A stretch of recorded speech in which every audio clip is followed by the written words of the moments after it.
నా పేరు రామకృష్ణ. నేను 9th స్టాండర్డ్ చదువుతున్నాను. ముస్లింలు జంతువుల మాంసాన్ని తింటారు, కానీ పంది మాంసాన్ని ఎందుకు తినరు? సోదరుడు రామకృష్ణ ప్రశ్నించారు. ముస్లింలు జంతు మాంసాన్ని తింటారు, కానీ పంది మాంసాన్ని ఎందుకు తినరు అని ప్రశ్నించారు. అంతిమ దేవగ్రంథమైనటువంటి దివ్య ఖురాన్ సూరే మాయిదా నంబర్ 5 ఆయత నంబర్ 3లో దైవం తెలియజేస్తున్నాడు. బిస్మిల్లాహిర్ రహ్మానిర్ రహీం. హుర్రిమత్ అలైకుముల్ మైతతు వద్దము వలహ్ముల్ ఖిన్జీరి వమా ఉహిల్లాహి లిగైరిల్లాహి బిహి. మీకు ఇవి నిషేధించబడినవి మృత పశువు, రక్తము, పంది మాంసము, అల్లాహ్ పేరుతో కాక మరెవరి పేరుతోనైనా జుబా చేయబడినటువంటి జంతువు లేదా పశువు. అయితే మీకు ఇవి నిషేధించబడినవి అవి ఏంటి అంటే, 1 మృత పశువు, 2 రక్తము, 3 పంది మాంసము, 4 అల్లాహ్ పేరుతో కాక మరెవరి పేరుతోనైనా కోసినటువంటి జంతువు. ఇవన్నీ కూడా మీకు హరాం అని దైవం ఖురాన్ గ్రంథంలో తెలియజేశాడు. అయితే ఖురాన్లోని సూర్య బఖరా నంబర్ 2 ఆయత 173, ఖురాన్లోని సూర్య అల్ అనామ్ సూర్య నంబర్ 6 ఆయత 145, మరియు ఖురాన్లోని సూర్య నహల్ సూర్య నంబర్ 16 ఆయత నంబర్ 115లో పంది మీకు అపవిత్రమైంది, దాన్ని తినకూడదని దైవం ఖురాన్లో తెలియజేశాడు. ఇది బైబిల్లో కూడా ఉంది, కానీ చాలామంది క్రైస్తవ సోదరులకు ఈ విషయం తెలియదు. బైబిల్లో లెవియాకాండం 11వ అధ్యాయం 7-8 వచనాలు, బైబిల్లో ఆదికాండం 9వ అధ్యాయం 4వ వచనంలో కూడా, ముఖ్యంగా బైబిల్లోని ద్వితీయోపదేశకాండం 14వ అధ్యాయము 8వ వచనంలో పంది అపవిత్రమైనది కనుక దాన్ని మీరు తినకూడదని ఉంది. అలాగే హైందవ మత గ్రంథాల్లో విష్ణు స్మృతి 5వ అధ్యాయం 49వ మంత్రంలో నిషిద్ధ మాంసము అమ్మేవారికి విధించే శిక్షలాగే పంది మాంసము అమ్మేవారికి శిక్ష విధించండి, వారి అవయవాలు అభిముఖంగా నరికివేయండి, కుడి కాలు కుడి చేయి లేదా కుడి కాలు. ఈ విధంగా అంటే ఖురాన్ అయితే అది తినకూడదని దైవం చెప్పాడు, కానీ హిందూయిజంలో ఇంకా కొద్దిగా ఎక్స్ట్రీమ్గా వారిని శిక్షించండి అని కూడా చెప్పడం జరిగింది. ఇన్ని విషయాలు ఉన్నాయంటే దీనికి అంతరార్థం ఏదో ఉంటుంది.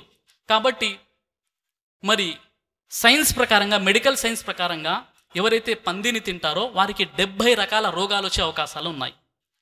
ఎందుకంటే పంది శరీరములో ప్రాకుడు పురుగులు, చిన్న పురుగులు, మనిషి శరీరంలో పెరిగేటటువంటి ఏదైతే పురుగులు ఉంటాయో అవి పంది కడుపులో ఉంటాయి.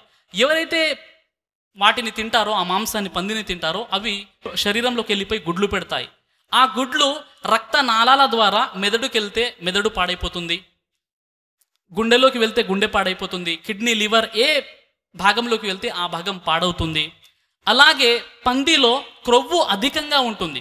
ఎవరైతే పంది మాంసం తింటారో వారి శరీరంలో క్రొవ్వు ఎక్కువగా వెళ్ళిపోయి రక్త నాళాల్లో ఈ యొక్క ఏదైతే బ్లడ్ సర్క్యులేషన్ ఉంటుందో అది బ్లాక్ అయ్యే అవకాశాలు ఉన్నాయి. తద్వారా వారికి గుండెపోటు, రక్తపోటు వచ్చే అవకాశాలు ఎక్కువగా ఉన్నాయి. ఈ ప్రాబ్లం, ఈ సమస్య ఈ ప్రస్తుతం ఎక్కువగా అమెరికా వాసులు ఎదుర్కొంటున్నారు, గుండెపోటు.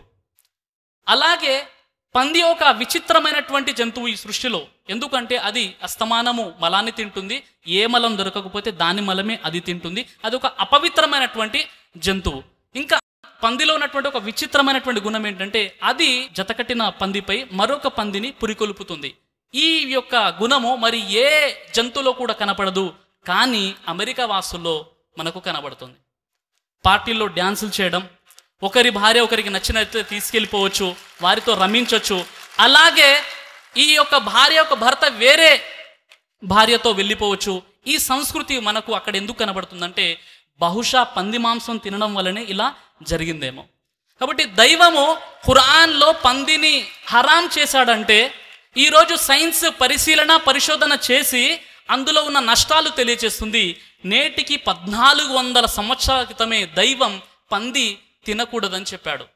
కాబట్టి ముస్లిం అనబడేవారు పందిని తినరు. కాబట్టి ఎవరైతే కొంతమంది సోదరులు దాన్ని భుజిస్తున్నారో వారి నేను మనవి చేసుకున్నాను, మీరు పంది మాంసాన్ని తినడం మానేయండి. మీరు హిందువు అయితే విష్ణు స్మృతి 5:49లో అది తినకూడదని ఉంది. మీరు క్రైస్తవులైతే బైబిల్లో ద్వితీయోపదేశకాండం 14:8లో ఉంది, లేవియాకాండం 11:7-8లో ఉంది, ఖురాన్లో 5:3వ వచనంలో కూడా ఉంది. కాబట్టి అది తినకుండా ఉండడం చాలా ఉత్తమం. కాబట్టి మీ ప్రశ్నకు సమాధానం దొరికిందని ఆశిస్తున్నాను.